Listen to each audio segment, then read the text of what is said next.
There's other big news. We're entering into like flu season here. Uh, Allergies are going around as the seasons change, but then, of course, winter's going to set in. And just when we need to be thinking deeply about vaccines, medication, health on a seasonal basis, not to mention an ongoing basis, they have fired the director of the Center for Disease Control and Prevention, Susan Monarez, who's been in the job less than a month.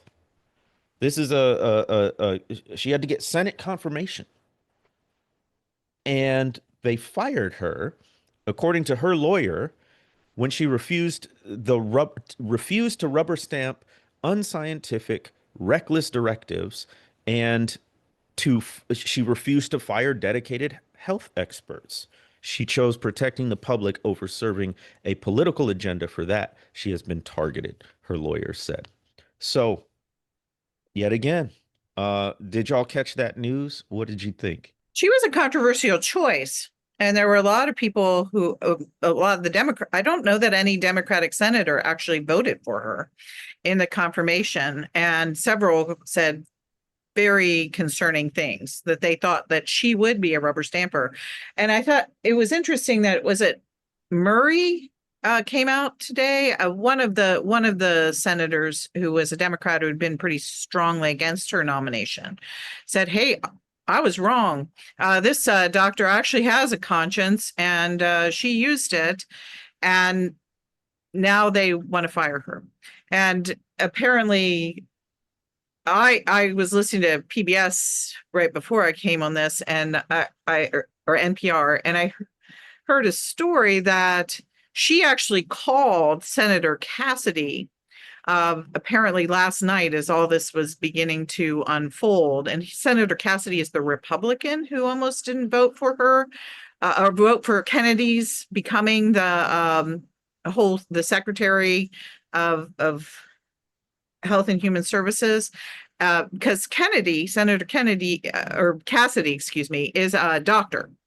And he said that he would vote for Kennedy, but that he was going to watch him like a hawk, and that if he made one wrong move, he was going to be down his back. And so the CDC director got a hold of Senator Cassidy, Dr. Cassidy, and said, "Look, this is going on. And you said that there would be congressional oversight, and there needs to be congressional oversight." So I think this is going to be really interesting to watch, because I'm not entirely convinced that Trump ever really liked or trusted Kennedy because of his Democratic background. And I think that if anybody might get an axe from Trump, it might be him. There are a lot of people in MAGA world that don't like Kennedy. And so who knows what's going to happen here, but she's not leaving. The CDC director said she's staying until Donald Trump himself comes and fires her. And we'll see if he does. The White House has said, apparently in the last 2 hours, that yes, indeed, she is fired, but that's the White House. So, Stephen Miller sent down a thing saying she's fired. But Trump has not mentioned this. So far, not a word. And he was a little contradictory to Kennedy the other day during the obsequious cabinet meeting. Said things that he actually looked at him at one point and said, "Yeah, I don't think you're going to like what I'm going to say here," when he was bragging about his support of the COVID moonshot vaccine program. So this is really kind of fascinating. Who knows where the end point will be? If Congress will find a spine, if the CDC director will continue to stand up, and if she'll stay, if Kennedy will be contained somehow, and if the deeper MAGA parts that never trusted Bobby Kennedy in the first place will finally be able to give him some boot, and then what would happen? Who knows? Yeah, it's worth noting that that there were 4 really high-ranking people that resigned in protest over this already, and just to give you a sense of like Who those people are, again, this is the Center for Disease Control, right? Which is our central kind of public health agency. The CDC chief medical officer resigned. The person who oversees vaccine safety resigned. The person who oversees the Office of Public Health Data resigned. And the one who issues vaccine recommendations resigned. And of course, this all happened as the CDC rolled out this announcement that they were going to further restrict the eligibility of COVID vaccines. At the same time, we're seeing COVID spiking, right? On the last end of the summer. In fact, we were kind of talking ahead of time that we think only half of us on this little call here are now eligible for COVID vaccines because of the willy-nilly way they're restricting them. You have to wonder about end games here, right? Because, you know, Diana, while you said that part of the MAGA base does not like RFK Jr., there's a pretty big swath that adores him, especially the kind of conspiracy wellness orbit, right? And the QAnon folks. The QAnon, all those folks, Yep. right? They love this guy. Don't touch him. And so, you know, I felt that was a real nod in their direction to bring him into this administration. Now, you know, what's the thinking of those in this administration who do know better? And that's where things get scary, to be honest. Like, what is the motivation for putting hundreds of thousands, maybe more, of lives at risk?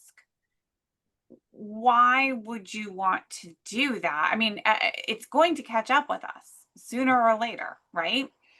And then what? And then it's too late to do anything. So I guess I think of two things here. One, these folks do not seem to be imagining that they're going to be held accountable in a future election. And two, to get even darker, you know, to go into some of these tech Silicon Valley kind of futurist spaces where human beings are superfluous. And, you know, some of these visions for the future, if you read the treatises and listen to some of the podcasts, right? Humans are not valued. Humans are inconveniences. Now, of course, they themselves plan on living into the future, and they've got their bunkers and they have, you know, the resources that they're amassing. But the rest of us aren't just dispensable.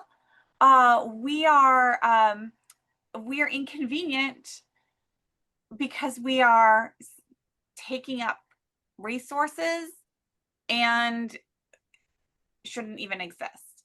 Now that gets into some dark stuff. But when these things happen, and I just, you know, play this out a year, a few years down, what's the end game here?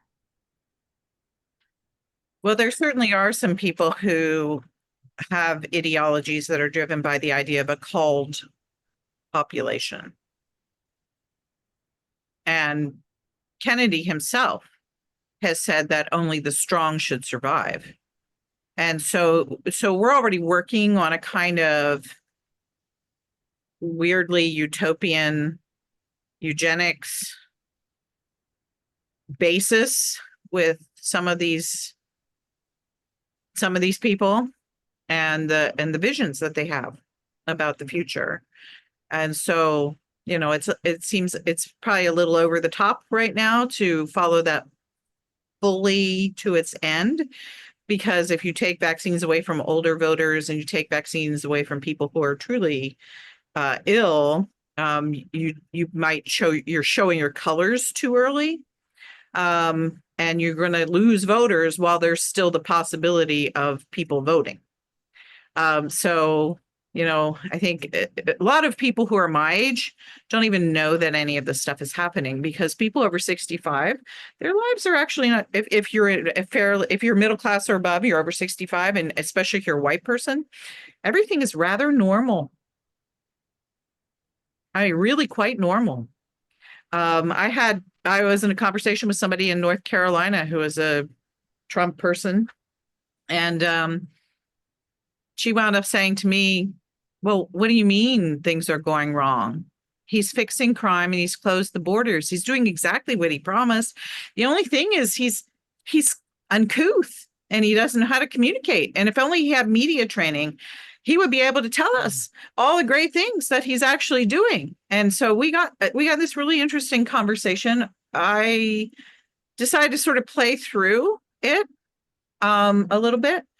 And finally, at one point in the conversation, she said, well, what are you so upset about? And I said, well, I don't feel safe, feel afraid. And she said, of what? And I literally, my first thought was like, does she read a newspaper? Is she looking at the streets of Washington, D.C.? But then I realized that she actually lives inside of a universe of a particular age, a particular race, a particular socioeconomic status, where everything is exactly like it was, only maybe a little better.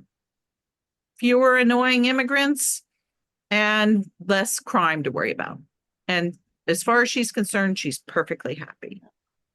So what you have to do is you have to keep those people quiet and happy just long enough to do what you need to do to get to whatever your end game is. I think one of the hardest parts about the decimation of democracy is what you were speaking to, Diana, the bubble that people live in. And I think that bubble can be socioeconomic, demographic. It's also informational bubbles where I sort of constantly have to remind myself that there are many millions of people who exist essentially in an alternate reality because of their information sources. The framing, even of something as morally unambiguous as murdering children during mass, is going to be twisted in a way that others and villainizes people and doesn't get to the heart of the problem. Another difficulty as we face this destruction of democracy is what Kristen mentioned. There is an end game. I mean, Charles Murray's work was becoming more and more popular, the bell curve, and this idea that there are people biologically more intelligent, more fitted to excel than other people. And that had a resurgence in the last 10, 15 years. And it's all connected when you actually look at the populations being most adversely affected by this regime and by its policies. A lot of times it's Black and brown folks, it's poor folks of all races and ethnicities, it's vulnerable and marginalized people of all kinds, many of whom tend not to vote Republican. And it's all the challenge I'm trying to articulate is it seems so bizarre, so out of the realm of regular human behavior that people don't believe it. They listen to us and it sounds like left-wing alarmism or something. But there's a long tradition. This is what justifies both slavery and segregation is the economic principle behind it, but also the kind of perspective that people begin to develop that, well, certain people are more worthy than others. And certain people should be prioritized over others. And isn't it so interesting that those certain people who are more worthy and should be prioritized are always the demographic that the people who say that fit? And then everybody else has to suffer the consequences. Well, that's alive and well, unfortunately, and ascendant politically and economically in certain spaces. So, I think what I'm constantly trying to do is push people push people's thinking to say this is actually not only possible but happening. And maybe if we can wrap our heads around the absolute malicious, malevolent depths of depravity, Reformed theology coming into play here, then maybe people will start to take it a little more seriously. So Jamar, I was just gonna think like I'm so with you. Like I had these conversations sometimes, and and like you, Diana, people like what are you talking about, right? When I'm like say like what's right in front of us, and I do think that's one of the things we're hoping we do on this podcast is like speak the truth in real time, raise the alarm, like and give some data and facts right behind it. So I'm like this view, right? This eugenics view of some lives more worthy than others, right, is sitting in the Oval Office today. And I just want to like give you a couple of like, unless you think I'm making this up, just a couple of direct quotes. Here, I was actually writing about this recently, so like this is like right top of mind. But doing a couple of direct quotes here, like so again, this is Trump. Last year on the Hugh Hewitt show, he says we got a lot of bad genes in our country right now. He has talked about being born lucky in the sense that you have to have the right genes, that some people cannot genetically handle pressure. He's also been like straight up this kind of racist theory called the racehorse theory, right? That maybe people are like thoroughbreds. You know, he told a crowd in 2020, you have good genes. Of course, this is a predominantly white crowd he's talking to in Minnesota. You have good genes. A lot of it is about genes, isn't it? Don't you believe the racehorse theory? You think we're so different? You have good genes in Minnesota. Mm. I think it's worth remembering too that this playbook works by demonization, right? Demonization of the other, and we've talked about that, and you can see it all over. But it also works in terms of reward, right? That there are some people who are going to be treated extra good, right? And then those people are going to be punished and mocked and driven out or destroyed, right? But when I think as kind of in moral terms, right, how we prepare ourselves, we talk a lot about courage and resilience. There's also moral preparation that needs to be done, that you refuse to accept the rewards, right? That you, and as things get scarier and as resources seem to be shrinking, right? Are you going to grab what's there for you? Because that fuels this system, right? It's not just the disparagement. It's not just the hate channeled that direction or this direction. It's also those who see what's happening and say, I'm going to grab what I can right now. Right. And I think we all have to protect ourselves against that. I was going to say, I think that's been one of the fundamental problems of the climate movement.